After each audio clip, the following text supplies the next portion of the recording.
We're up to chapter 5, Mishnah number 23, and today we're going to do Mishnah number 23 and Mishnah number 24. Yehuda ben Tema Omer. Yehuda, the son of Tema, says, Havi az kanamer. You should be as bold as a leopard, vikal kanesher, and as light as an eagle, ratz katzvi, swift as a deer, Vidibor ka'ari, and strong and mighty as a lion. La'asos, to do the will of your Father in heaven. So the first Mishnah here tells us that we should adopt the characteristics of these four animals: be as bold as a leopard, as light as an eagle, as swift as a deer, and as mighty as a lion, in fulfilling the will of our Creator, our Father in heaven. So that's Mishnah number 23. Mishnah number 24, Hu haya omer, he would say, so the same author, Az panim legehenom. Someone who is brazen-faced goes to Gehenom. Now you'll notice that the word Az is appearing in both Mishnahs. We're told to be Az, to be as bold or as brazen as a leopard, and then we're told to not be brazen-faced, because then you'll end up in Gehenom, in purgatory. Uboshes panim, but someone who is shamefaced, who's more bashful, Gan Eden, will end up in Gan Eden, in paradise. Yehir Tzam Fanecha, Hashem Elokeinu, V'Elokei Avosenu, may be the will before you, Sheyibane Beis HaMikdash B'meher V'yameinu, that the temple be rebuilt speedily in our days, V'sein Chalkeinu B'sorasecha, and you should give us our portion in your Torah. So we have these two Mishnahs. So we have these two Mishnayos taught by the same teacher, Yehuda ben Tema. In the first, he tells us to adopt the four characteristics of these animals: to be bold like a leopard, and light like an eagle, and swift like a deer, and mighty like a lion. And then we're told, brazen-faced is not good, bashful-faced is good. So it's many of the commentaries tell us here that these two Mishnahs are connected. It's the same author because there's a common theme here. Ordinarily, to be brazen, to be bold, is not really a Jewish characteristic. We encourage, or the Torah encourages, more bashfulness.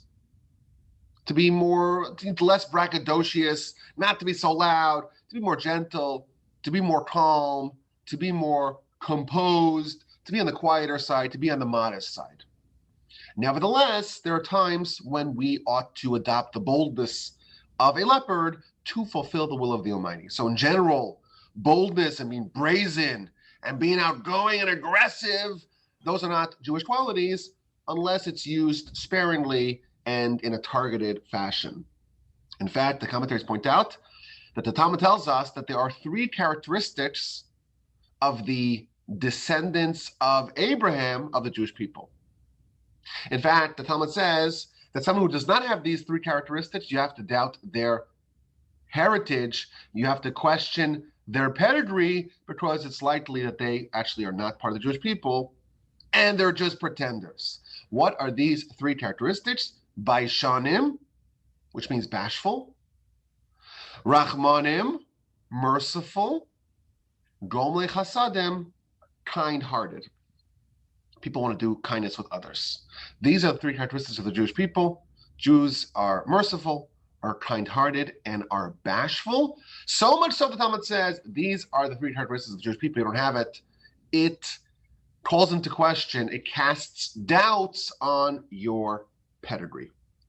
And the commentators here tell us that bashfulness in general is a very good quality, and it is a protection against sin. They quote our sages who tell us, Kol Adam, every person, sheyesh lo boshes panim, that has shame, that gets ashamed, lo b'mehera hu choti, doesn't sin very easily. Meaning that when someone is bashful, it means they're very sensitive to their behavior, and they're worried about what they're going to do and how they're going to be perceived. They value, so to speak, their identity. They care about themselves. That's what shame is. Someone who's shameless doesn't really care about themselves. If you care about yourselves, then you'll make sure that you behave properly and you won't suffer the ill effects of messing your life up, of making mistakes, of doing terrible things, of ending up in bad places. Now, the Rabbeinu Yonah here, he goes through some really scary teachings in the Mishnah about someone that does not have the quality of shame, someone who's shameless. So he quotes the Mishnah, and the Mishnah brings kind of a very scary dispute amongst the authors of the Mishnah. The first opinion says, Az panim, someone who's brazen-faced, shameless. Rabbi Eliezer says, you know for sure that he's a mamzer. You know that he is a bastard. He is illegitimate. Someone that has no shame, you could tell that his parents had no shame, and they were not embarrassed to behave in a very immoral, improper, promiscuous fashion, and therefore it's likely that he was conceived out of wedlock in an illegitimate fashion. That's the first opinion. The second opinion is the opinion of Rabbi Yeshua. Rabbi Yeshua says he is a ben nida, meaning his mother was menstruating at the time of his conception, and consequently the father and mother were not allowed to be together according to Torah law. According to Torah law, when a woman is menstruating, she is prohibited to her husband. And therefore, we could tell that someone who was so shameless, someone like that, we can assume that the conception was done also in a shameless fashion. His parents completely disregarded the laws of the Torah, and they were shameless in doing so. And as a result, they produced a child that is shameless as well. Finally, comes along Rabbi Akiva, and he says something novel. He says, if you see someone who's completely shameless, you know that he is a mamzer, number one, and he was conceived in the sin of Anida. And in fact, the Mishnah gives a story where they saw a very shameless person. And Rabbi Akiva says, I am sure about this person, that he is a mamzer and he is a ben nida. He's both a mamzer and a ben nida. And the other colleagues questioned it. He says, I'm going to prove you I'm right. So he went to the mom and says, tell me the story. Tell me the story of the conception of your son. What actually happened? Tell me the real story. And if you tell me the real story, I guarantee you that I'll pull you out of the deepest realms of purgatory and I'll bring you to Olam Haba. Sounds like a good deal. So she says, okay, I'll tell you what happened. At my wedding night, it turns out that I became Anida. I started menstruating. And as a result, prohibited to her husband. So she got married, and then she was not allowed to be with her husband. And one of the groomsmen assaulted her, and she conceived from him. And indeed, the child is not legitimate, is both a mamzer and a ben nida. Indeed, Rabbi Akiva's position was justified. So again, this is trying to showing you the severity that the Torah associates with brazenness. The Mishnah there actually continues and says that someone who is brazen, you know for sure that his antecedents did not stand at the foot of the mountain. And this is implying that the impression that the Jewish people got at the foot of the mountain when they were by Mount Sinai, and the whole nation experienced prophecy as one, that actually changed the souls of all those people that were there and forever impressed upon them a certain modicum, a certain measure of fear of God and sensitivity to one's behavior. And if you see someone who's completely shameless and brazen-faced, you can assume that his antecedents did not stand at the foot of the mountain, because someone who did would be influenced forever, and their descendants after them to be more sensitive to their behavior.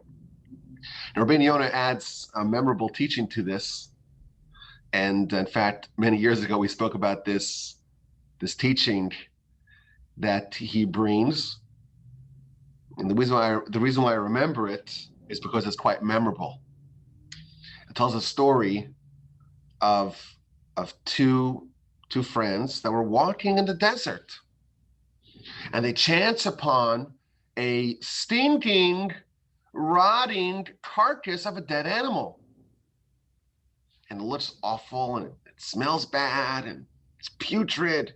And one of them says, "Oh, it's so disgusting. Oh, how putrid is this carcass?" And the other one says, "Yes, but look how white its teeth are. Look how white its teeth are. At least it has nice white, pearly white teeth." So Rabbeinu says that the attitude of the bashful one is not to always look at someone else and try to find their flaws. It's to try to find the positive things about another person. Not to be like the shark who is brazen and always attacking and always trying to find the vulnerabilities in everyone and everything that they encounter. And he brings this idea, Kol haposel bimumo posel. Whoever finds flaws and shortcomings in someone else, you know for sure that they themselves harbor that same flaw. This is the idea of projection. It's called today projection. When you have a really terrible quality flaw, a shortcoming, and you always find it in someone else, you're actually projecting your own flaw upon others. And this is found in the Talmud. Kol haposel b'muma posel. This is the characteristic of a brazen person, and this is what we are encouraged to avoid. And this is, in fact, the hallmark of the Jewish people. We are bashful. Nevertheless, we're told, even though in general we're supposed to be bashful people, when it comes to doing the will of God, sometimes that requires us to adopt a brazen posture. Even though normally a bashful face is encouraged, and a brazen face is discouraged, and someone who is brazen-faced, we're told, is going to end up in Gehenna. That's in the normal circumstances. But sometimes you're going to need to marshal unusual characteristics to be able to fulfill the will of the Almighty. And in that instance, sometimes it's appropriate for you to adopt the brazenness and the boldness and the ferocity of a leopard, even though under normal circumstances, under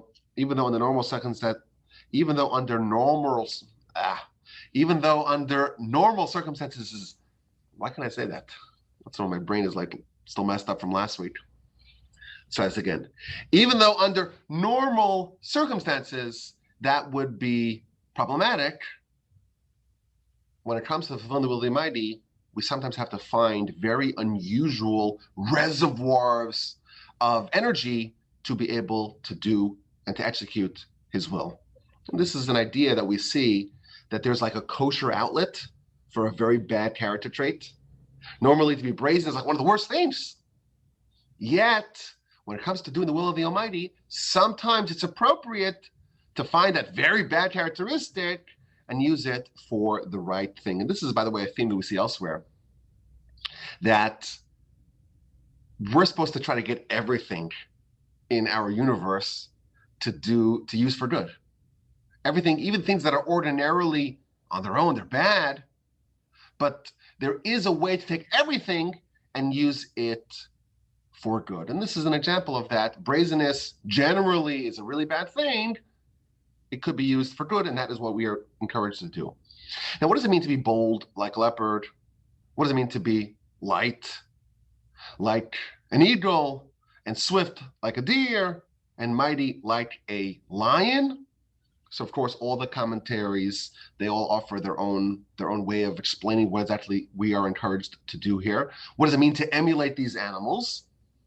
So, first of all, we had a Mishnah earlier in the second chapter of Pirkei Avos. The Mishnah said, Lo habaishan lamed. Someone who's bashful, someone who's always embarrassed, meek, quiet, scared to get involved. Someone like that will never learn. The only way to learn, to study, to grow, to change is to be a little bit aggressive. You don't understand something, and you don't want to ask a question because, what will people think? And you don't want to actually bother someone because how could I bother them and ask them a question? And that attitude is not a good attitude. When it comes to study, you have a requirement to actually come to face with the fact that you need to learn. It's imperative for your life that you grow and study and learn, and you have to do whatever it takes. And if you're too bashful, you won't learn, and that is a problem.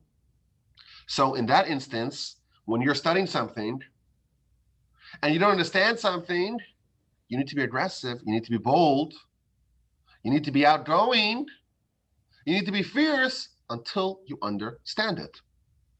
That's one idea. Another idea we're told over here is that we were put here to accomplish big things. The Almighty did not make us with the intention that we forever remain mediocre and ordinary. That's not the objective. We have greatness within us, and we are required to try to discover that and to develop that and to cultivate that and to actualize all the potential that we have within us. And the only way that someone can actually do that is if they overcome their imposter syndrome. Since you were a little kid, they're telling you, sit down, follow instructions, do your homework, sit in your seat.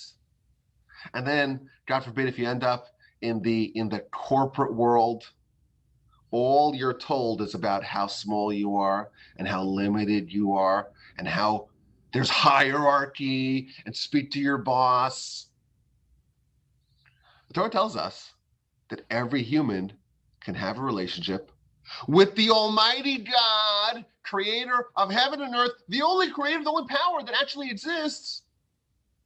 And every small human can have a connection with God. An amazing thing. The smallest of humans, the most insignificant of people, are all mandated and required to develop a relationship with the Almighty. Moreover, every person's unique. Every person has a mission. Everyone has responsibilities entrusted to them by the Almighty. This is a very different attitude. Everyone's presented over here as being capable of immense things. But to do that, you have to have a little dose of boldness, a little dose of ferocity, of brazenness, to say that I am here to do something big. The Mishnah tells us every person has to say the following statement. Chayav Adam Lomar. A person has to say, Bishvili Nivra Ha'olam. The world was created for me. We're told to be humble, bashful, yes. And you have to say the entire world was created for me. I have the whole world on my shoulder. Every deed that I do determines the future destiny of all of mankind. These are sentiments that sound a little megalomaniacal. It sounds crazy for a person to say that. There's billions of people in the world. And who are you? You're insignificant. You're a small person. You don't matter. That's what the world tells us. What does the Torah tell us? Every person has to believe that the entire world was created for them, and they alone can determine the fate of all of creation. To have that attitude, to undertake the initiative of saying, I am going to do whatever I can to change the whole world, that attitude demands the ferocity and the boldness and the brazenness and the chutzpah of a leopard. A leopard, by the way, is not as strong as a lion, but it has an outsized confidence, we're told, in believing that it is unparalleled. It's the king of the jungle. That's what the leopard actually believes. It's not true, but you have to have a little bit of that irrational confidence.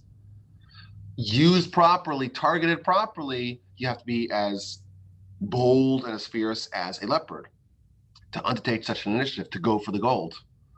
I remember I once had a need to speak to someone very important. And I was a little scared. Well, he's so busy. And there's so many other things on his plate. And how am I going to get through to him? And what's going to be? And who can I speak to that can maybe speak to him? And for like a few months, I was like tormented by this problem. And one day I said, wait a minute. Every single day in my prayer, I speak to the Almighty. If I could go to the Almighty and say, help me with my small petty problems, I could go to this person and say, help me with my problem. So I just picked up the phone and got his home number and called him and spoke to him and went to visit him. And the next day I had my problem solved. I think that was a little bit of boldness. It's chutzpah. Who are you? You're nobody. But sometimes you have to just do it because that's what you need to do. Go for it. Give him a call. If you pray to God, you can speak to another person. With respect to children, I always have the following dilemma. I think with a parent, or any educator really, but certainly a parent. So a good parent understands or tries to study the characteristics and the qualities and, of course, the flaws of their charges. You have a child. Every child's unique. Every child's different. As a parent, you're trying to nudge them and direct them so they could flourish, right? That's almost like the number one job of a parent, right? So I always had a dilemma. What to do when you have a very capable child, and maybe there are two paths that you could try to nudge them upon. One path is the safe path. This is safe. This is what everyone does. This is proven. This is an established path. And this is safe. And then there's the second path. That's aggressive. That's going for the gold. That's really shooting for the stars. Which one do you do? So as kind of a mature as a parent, I think my thinking of this evolves. I used to always think that you got to be safe. You got to be safe. Cover your downside, as they say. Don't expose yourself to too many risks. It's better to just be safe and not to be too aggressive and, not to take too many risks. Over time, I think my thinking has changed. No, you go for it all. Burn the boats, burn the bridges. Go for it all. Be bold, be aggressive, go for it. Now, I think my thinking's even evolved further to say that ultimately, the choices have to be made by the child themselves. And you could be like the guardrails, the scaffolding to help them.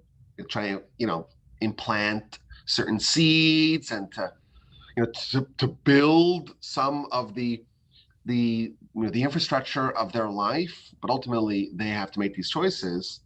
But I think that that's what the Almighty really wants of us.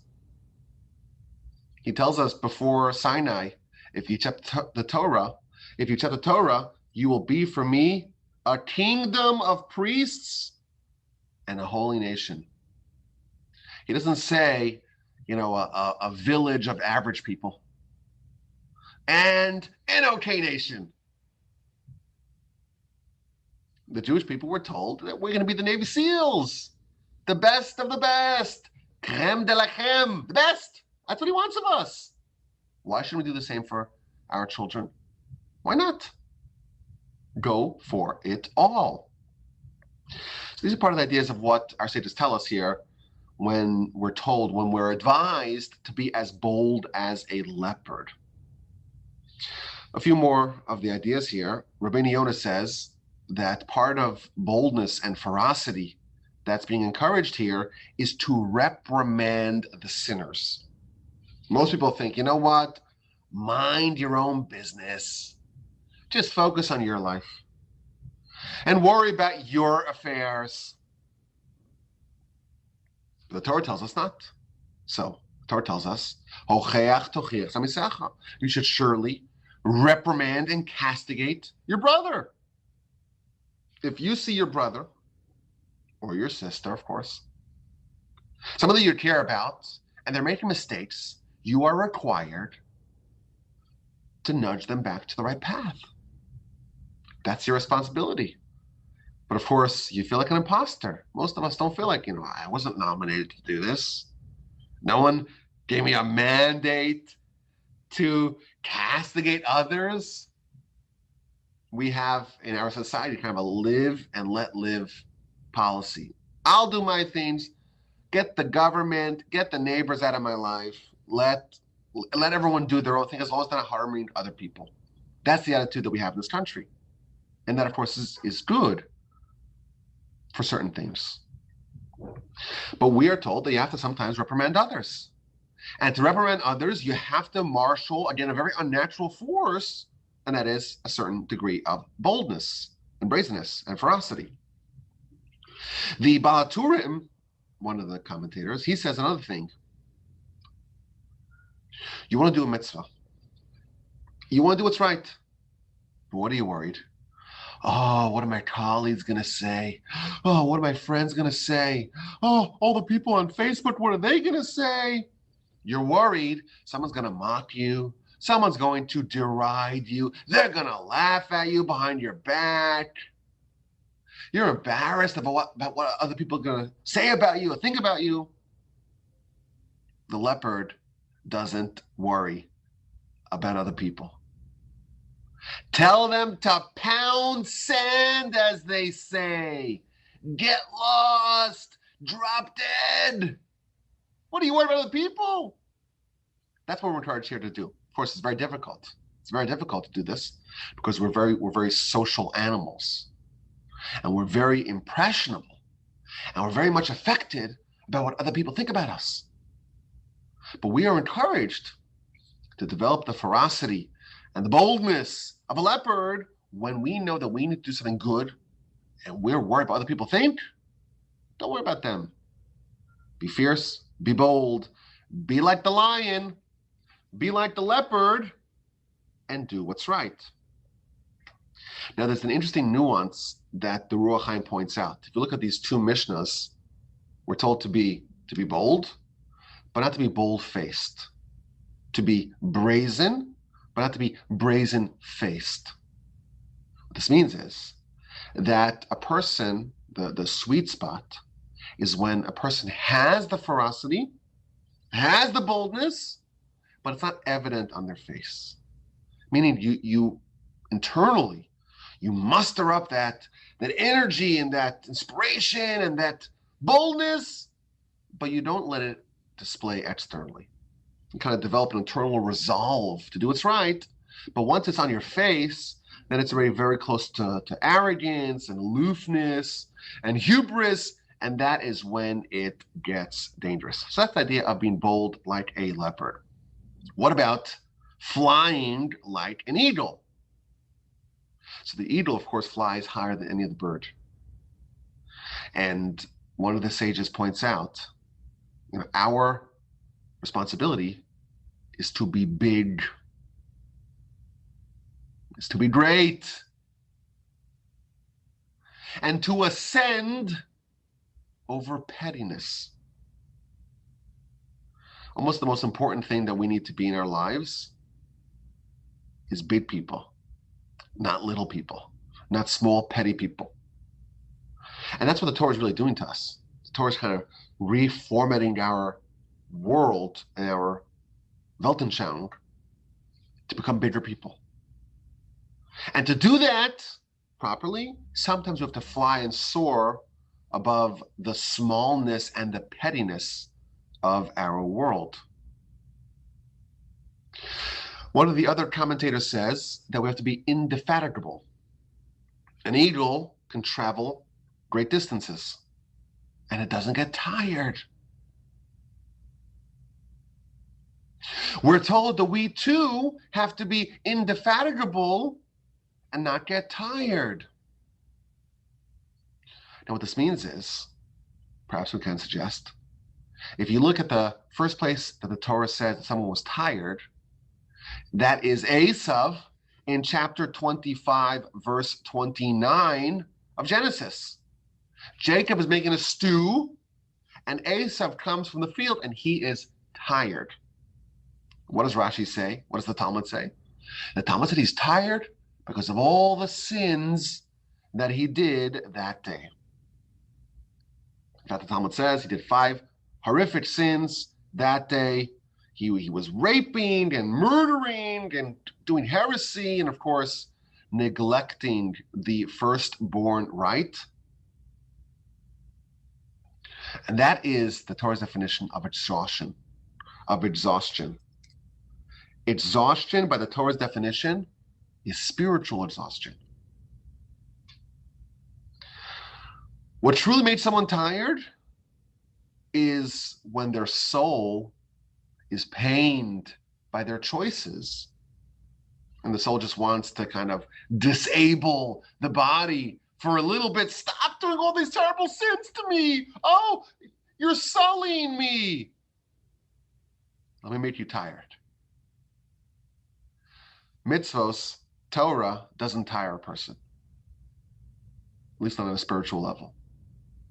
And therefore we're told, just like the eagle is indefatigable, we should be energetic and upbeat, doing the will of the Almighty, and we will be energized like the eagle.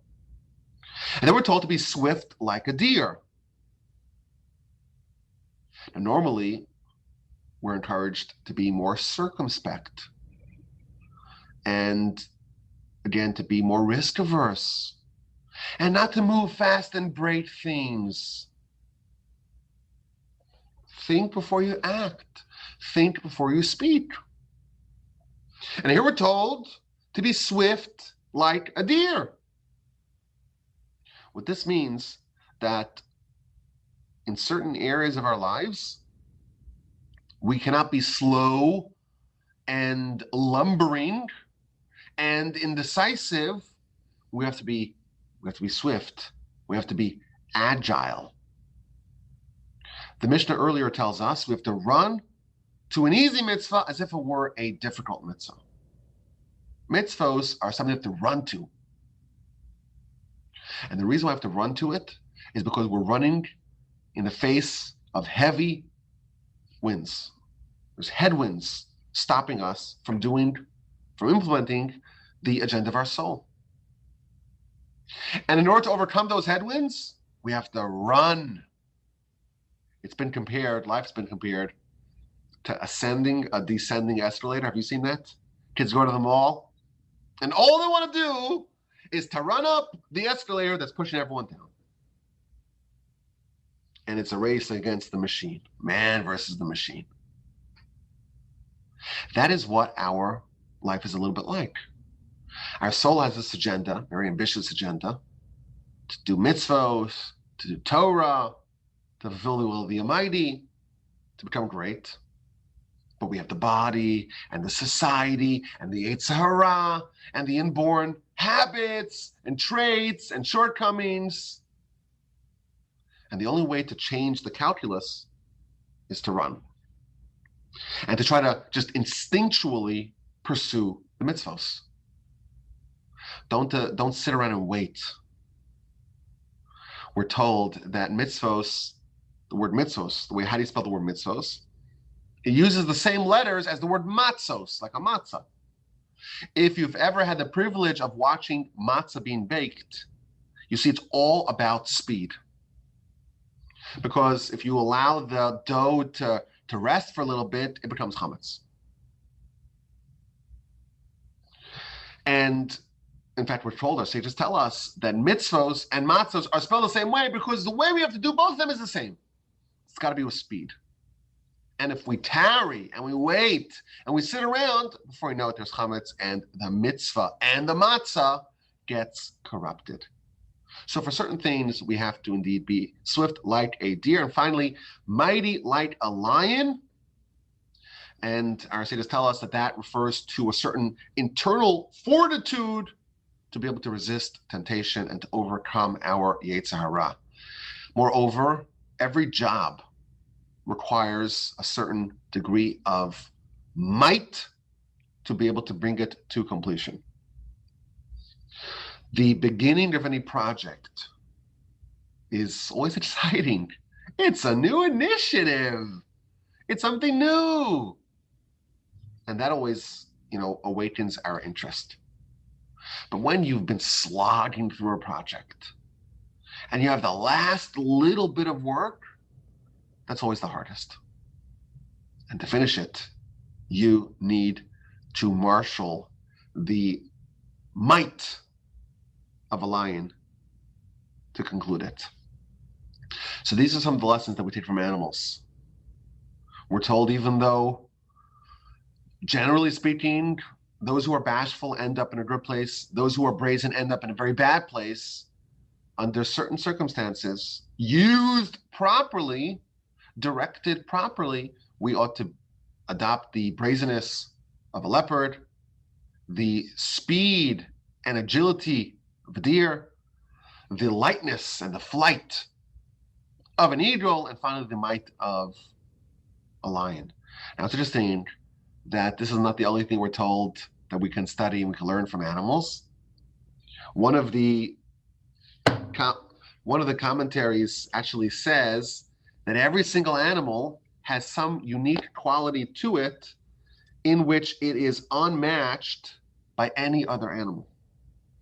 And we have to discover what is the unique quality of every animal and study from it. And we're told to learn from everything. Everything that we encounter can be a lesson of some sorts. And here we have a study of these 4 animals, and each one of them has a unique characteristic, and we're told that everything can be adopted, again, under the proper circumstances for us in our mission in our lives.